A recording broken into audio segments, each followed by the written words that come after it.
నమస్కారం. మనందరి జీవితంలో ఒకప్పుడు ఒక ప్రాణ స్నేహితుడు ఉండేవాడు. కాని ఇప్పుడు ఆ స్నేహితుడెవరో కూడా గుర్తులేని ఒక పరిచయం లేని వ్యక్తిలా మారిపోయాడు. ఇంతకీ ఎవరా స్నేహితుడు? అదేనండి, మన పుస్తక పఠనమనే అలవాటు. మరి పెద్దయ్యాక మళ్ళీ ఆ స్నేహాన్ని ఎలా చిగురింపజేయాలో, ఆ ప్రయాణాన్ని మళ్ళీ ఎలా మొదలుపెట్టాలో రండి ఈరోజు దాని గురించే మాట్లాడుకుందాం. ఈ ప్రశ్న వినగానే ఒక్కసారిగా గతాన్ని గుర్తుచేస్తుంది కదూ. బహుశా చిన్నప్పుడు చదివిన చందమామ కథలతోనో, స్కూల్ లైబ్రరీలో తీసుకున్న పుస్తకాలతోనో ఈ ప్రయాణం ఎంతో ఉత్సాహంగా మొదలైంది.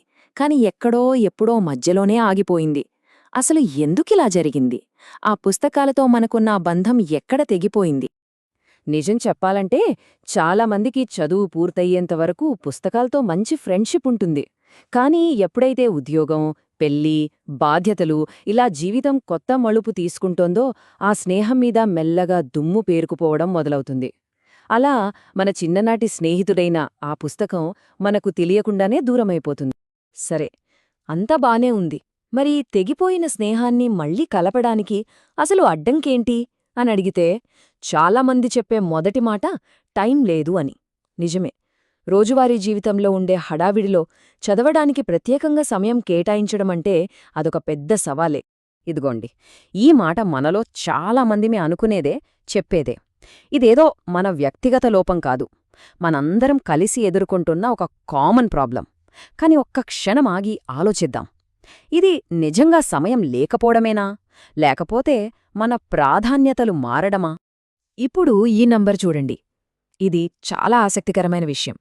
కొన్ని సర్వేల ప్రకారం సగటున ఒక వ్యక్తి వారానికి 35 నుంచి 45 గంటలు టీవీ చూస్తూనో లేదా ఇతర స్క్రీన్ల మీదో గడిపేస్తున్నారట. చూసారా, ఇక్కడే ఉంది అసలు విషయం. చదవడమనేది మెదడుకు మనమిచ్చే వ్యాయామం లాంటిది. కానీ మనం చాలా తేలికగా, ఎలాంటి శ్రమ లేకుండా దొరికే వినోదాన్నే ఎక్కువగా ఇష్టపడుతున్నాం. కాబట్టి అసలు సమస్య సమయం దొరకడం కాదు, మన సమయాన్ని దేనికి కేటాయిస్తున్నామనేదే ముఖ్యం. మన ప్రాధాన్యతల లిస్ట్లో చదవడం వెనక్కి వెళ్ళిపోయినప్పుడు ఈ సమయం లేదు అనే సాకు దానికొక కవచంలా అడ్డుగా నిలబడుతుంది. అయితే ఇక్కడే మనం ఒక ముఖ్యమైన విషయం గుర్తుంచుకోవాలి. చదవడం అంటే కేవలం టైంపాస్ చేసే హాబీ కాదు. అది మన ఆలోచనలను పదును పెట్టే ఒక శక్తివంతమైన ఆయుధం. మనల్ని మనం అర్థం చేసుకోవడానికి, మన జీవితాన్ని మనమే నిర్మించుకోవడానికి అదొక గొప్ప మార్గం. గొప్ప గొప్ప రచయితలు పుస్తకానకున్న శక్తిని అద్భుతంగా వర్ణించారు.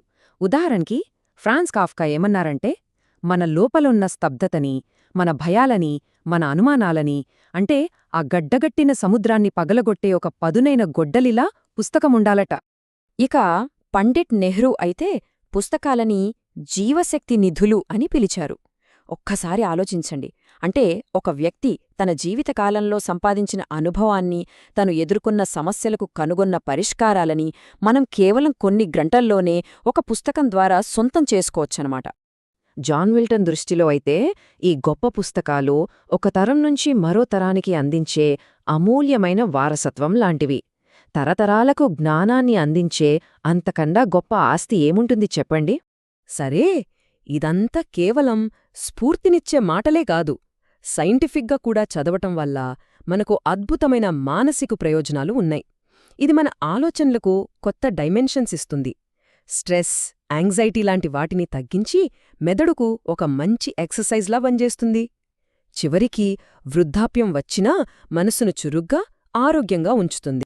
పండిట్ శ్రీరామ్ శర్మ ఆచార్య మాటల్లోనైతే మంచి పుస్తకాలు మనకు దారి చూపే దేవతలతో సమానమట. వాటిని చదివినప్పుడు కలిగే ఆనందం, ఆ జ్ఞానోదయం తక్షణమే మనకు లభిస్తుంది. ఓకే, ఇంత శక్తివంతమైన ఈ సాధనాన్ని, ఈ స్నేహితుణ్ణి మళ్ళీ మన జీవితంలోకి ఎలా తీసుకురావాలి? కోల్పోయిన ఆ అలవాటును తిరిగి ఎలా నిర్మించుకోవాలి? రండి ఇప్పుడు దాని గురించే చూద్దాం. ఇక్కడ కనిపిస్తున్న ఈ 3 స్టెప్స్ చూడ్డానికి చాలా సింపుల్గా అనిపించినా చాలా పవర్ఫుల్. ముందుగా నెలకొక్క పుస్తకం చదువుతాను అన్నట్టుగా ఒక చిన్న లక్ష్యంతో మొదలుపెట్టండి. ఇది మనపై ఒత్తిడిని తగ్గిస్తుంది. తర్వాత ఆ అలవాటు బలపడ్డాక నెమ్మదిగా వేగాన్ని పెంచండి. ఇక అన్నింటికన్నా ముఖ్యమైనది క్రమం తప్పకుండా చదవడం. ప్రతిరోజు కాకపోయినా వారానికి కొన్ని గంటలైనా సరే. మనం మన ఇంటిని ఎలాగైతే శుభ్రంగా ఉంచుకుంటామో మనసుని కూడా చదువుతో అలాగే శుభ్రపరచాలి. అయితే ఇక్కడ ఇంకో కీలకమైన విషయముంది. కేవలం పేజీలు తిప్పేస్తే దాన్ని చదవడం అనరు.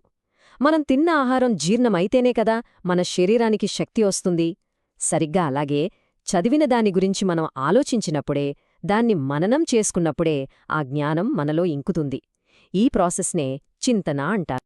సో అంతిమంగా మనం గుర్తుపెట్టుకోవాల్సిందేంటంటే, చదవడం అనేది కొన్ని పుస్తకాలు పూర్తి చేయడంతో ముగిసిపోయే ఒక టాస్క్ కాదు. అదొక నిరంతర ప్రయాణం. జీవితాంతం మనకు తోడుందే, మనకు దారి చూపే ఒక జీవశక్తి. అందుకే అయ్యో ఎంత సమయం పడుతుందో, నేనెన్ని పుస్తకాలు పూర్తి చేశాను, ఇలాంటి లెక్కలు వేసుకోవద్దు. ఆ చదివే ప్రక్రియను ఆస్వాదించడం ముఖ్యం. సింపుల్గా చదువుతూ ఉండండి అంతే. ఇక ఈ విశ్లేషణను ముగించే ముందు మనల్ని మనం వేసుకోవలసిన ఒకే ఒక్క ప్రశ్న ఇది. మన ఆలోచనా విధానాన్ని మార్చే, మన జీవితానికి కొత్త దిశను చూపించే ఆ పుస్తకం ఏది? దాన్ని వెతుక్కోవడమే మన తర్వాతి అడుగు. చివరిగా ఒక్క మాట, చదివే అలవాటును తిరిగి పొందటం కూడా జీవితంలో విజయం సాధించడం లాంటిదే. రెండింటికీ కావలసింది అంకితభావం, పూర్తి మనస్సుతో చేసే ప్రయత్నం. ఆ ప్రయత్నంలో మనందరం సక్సెస్ అవ్వాలని మనస్ఫూర్తిగా కోరుకుంటున్నాను.